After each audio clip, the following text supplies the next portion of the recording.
नमस्कार। आए हम इस यहाँ पे जो आउटर या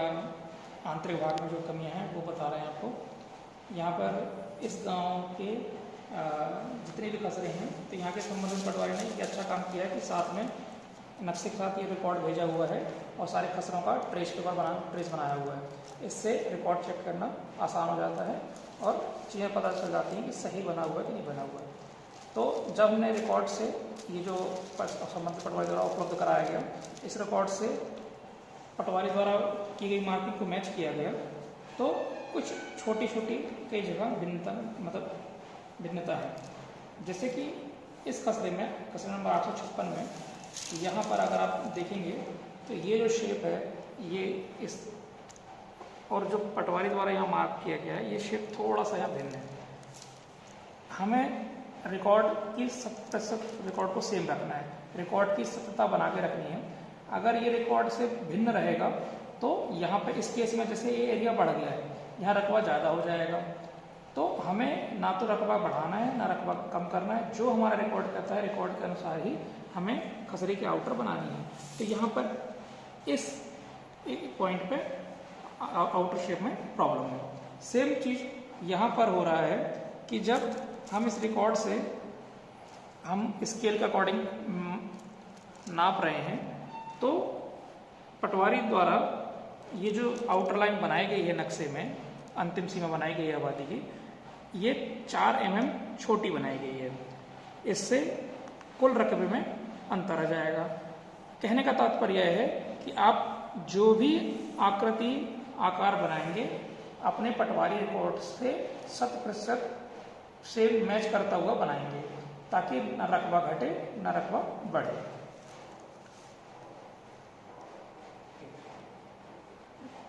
यहाँ पर आंतरिक कार्य को जांचने पर यह पाया गया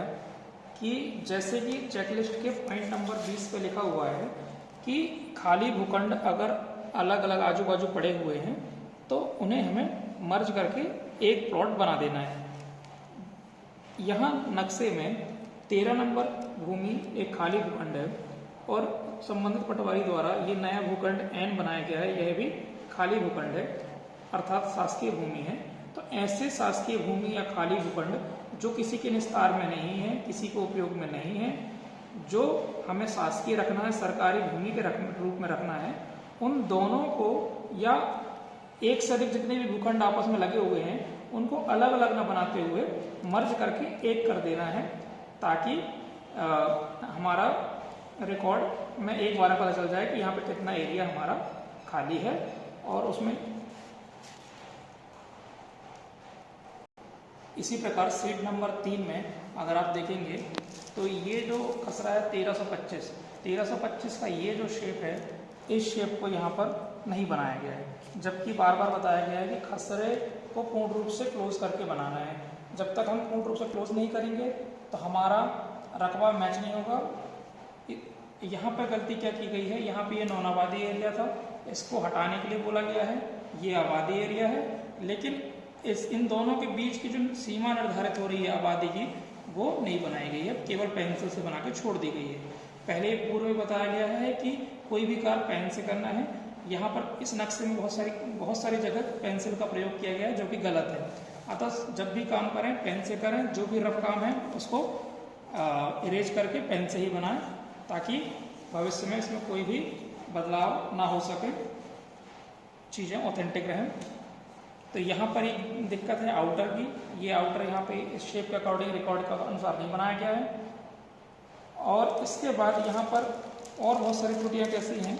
कि जैसे कि पॉइंट नंबर 14 कहता है कि जब भी कोई नया भाग आता है आबादी में, संबंधित पटवारी द्वारा इस आबादी सीमा के निर्धारण के बाद जो भी नया हिस्सा आ रहा है आबादी के अंदर, जैसे ये हिस्सा अभी हम आबादी के बाहर मान रहे थे, सर्वे ऑफ इंडिया ने जो आबादी की सीमा बनाई थी ये ग्रीन लाइन तक ही बनाई थी संबंधित पटवारी के चूना को देख के और रिकॉर्ड को देख के, और इसके बाहर ये जो हिस्सा है ये आबादी में नहीं था। संबंधित पटवारी द्वारा जब आउटर बनाई गई तो ये हिस्सा भी आबादी के अंदर आ गया। तो इस स्थिति में संबंधित पटवारी को चाहिए था कि इस हिस्से के बारे में भी प्लॉट नंबर देते हुए स्पष्ट रूप से उल्लेख करें। जैसे कि अगर खाली भूमि है तो इस पूरी खाली भूमि में एक प्लॉट नंबर देना चाहिए था, और ये जो मकान आ रहे हैं इन मकानों की स्थिति स्पष्ट करनी थी। ये जो भी सरकारी भवन हो या निजी भवन हो, इनकी हद बताते हुए कि ये घर कहाँ से कहाँ तक है, इसकी स्पष्ट सीमा बनाते हुए, इसका स्पष्ट निस्तार पूरा दिखाते हुए एक प्लॉट नंबर P1 P2 या N1 N2 आदि देना चाहिए था। साथ ही सभी घरों के बारे में बताने के साथ साथ ये जो खाली भूमि है, ये खाली भूमि दिख रही है, ये खाली भूमि शासकीय खाली भूमि, ये भी खाली, जो भी खाली प्लॉट पड़े हुए हैं उनको मर्ज करके एक कर देना है। यदि वो खाली है, शासकीय है, वहाँ पे किसी भी प्रकार का कंस्ट्रक्शन किसी व्यक्ति के द्वारा नहीं किया गया है या किसी व्यक्ति के द्वारा उपयोग नहीं किया जा रहा है, तो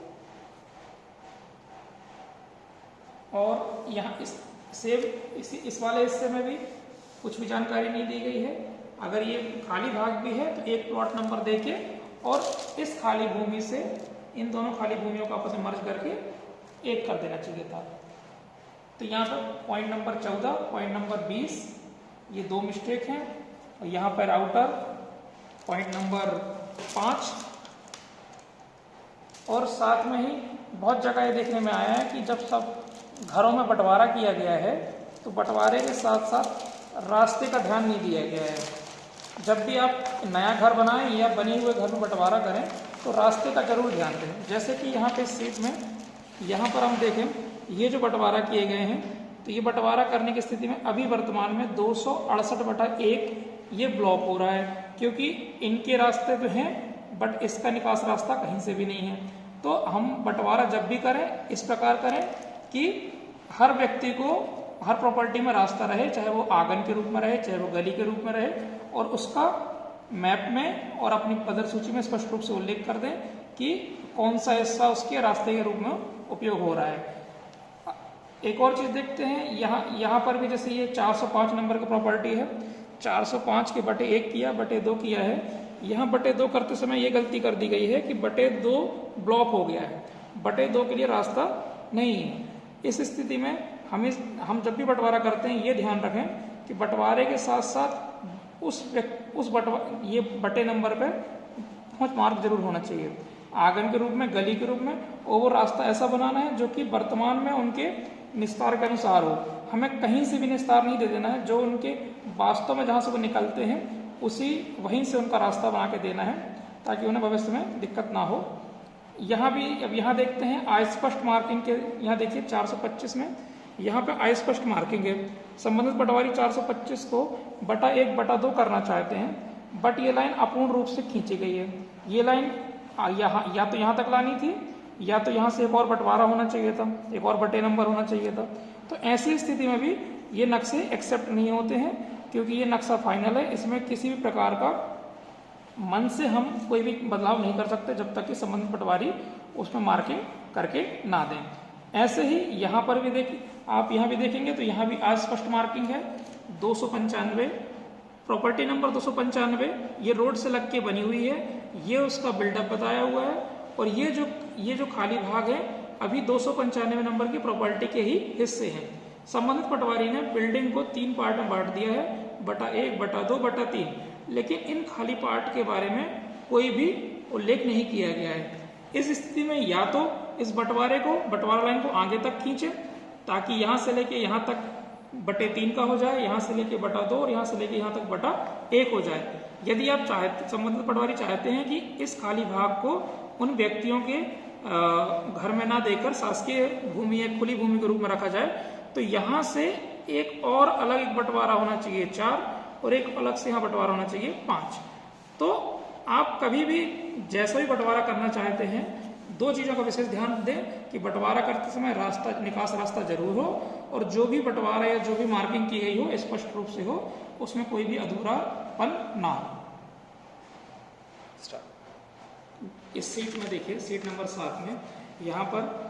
एक मिस्टेक ये है कि ये खाली पार्ट मर्ज नहीं किए गए हैं। जो भी संबंधित पटवारी पहले चेक कर लें, अगर उनको लगता है कि ये शासकीय खाली भूखंड है, ये भी शासकीय खाली भूखंड है, ये भी शासकीय खाली भूखंड है, ये भी शासकीय खाली भूखंड है, तो जितने भी लगे हुए शासकीय खाली भूखंड है जो किसी को नहीं देने हैं, शासकीय संपत्ति के रूप में दर्ज करने हैं तो उनको अलग अलग न बनाकर मर्ज करके एक बना दें। साथ ही दूसरी मिस्टेक आप यहाँ देखेंगे कि यहाँ पे ये जो संबंधित पटवारी द्वारा जब आबादी की सीमा का पुनर्निर्धारण किया गया है और पुनर्निर्धारण की स्थिति में बहुत सारे नए घर आ गए हैं, इस हिस्से में ये नया हिस्सा है आबादी का जो कि पहले आबादी के रूप में SOI के द्वारा नहीं बनाया गया था। इस पुनर्निर्धारण की स्थिति में संबंधित पटवारी को चाहिए कि हर बिल्डिंग पे केवल प्लॉट नंबर न देकर हर घर की पहले स्पष्ट वास्तविक सीमा चेक करें, मौके पे खड़े होकर हर घर को जांचें कि इस जैसे ये घर है N, पहले तो इनके नंबर अलग दें N1, N2, N3, N4, N5, N6 या ABCD P1, P2, P3। और सबसे इम्पोर्टेंट क्या है कि इनके घरों की सीमा निर्धारित कैसे करें कि ये बिल्डिंग है, इस बिल्डिंग के आजू बाजू देखें कि यहाँ ये जो भूमि है क्या ये इनके निस्तार में है या इनका आंगन या इनकी बाड़ी है। अगर ऐसा पाते हैं कि ये उनके निस्तार में है तो स्पष्ट रूप से पूरी सीमा घेर के बनाएं और वहाँ पे एक प्लॉट नंबर दें। अगर ये देखते हैं कि ये गली के रूप में है तो इसकी भी स्पष्ट सीमा बनाएं, इस गली की या इस रोड की, उसमें एक प्लॉट नंबर दें और उसके बाद फिर ऐसे ही दूसरे घरों में करें।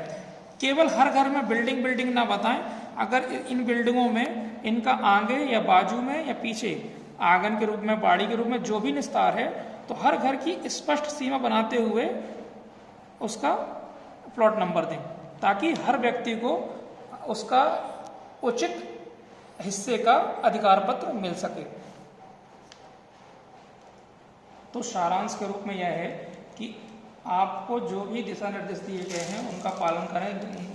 ग्राउंड ट्रूथिंग करते समय और इन 22 पॉइंटों को जरूर अनुसरण करें, इनको फॉलो करें। इसमें से सबसे मुख्य पॉइंट जो है आपका आउटर आपके रिकॉर्ड से मैच होना चाहिए। लाल डोरे पे आप ना घुमाएं, कोई भी आउटर बनाते समय जरूर चेक करें कि आपके आबादी सीमा में कितनी शिफ्टिंग आ रही है, उसका सीमांकन करके या और अन्य विधियों के द्वारा या जरूर स्पष्ट निश्चित कर लें कि आपकी आबादी सीमा कहाँ से जा रही है।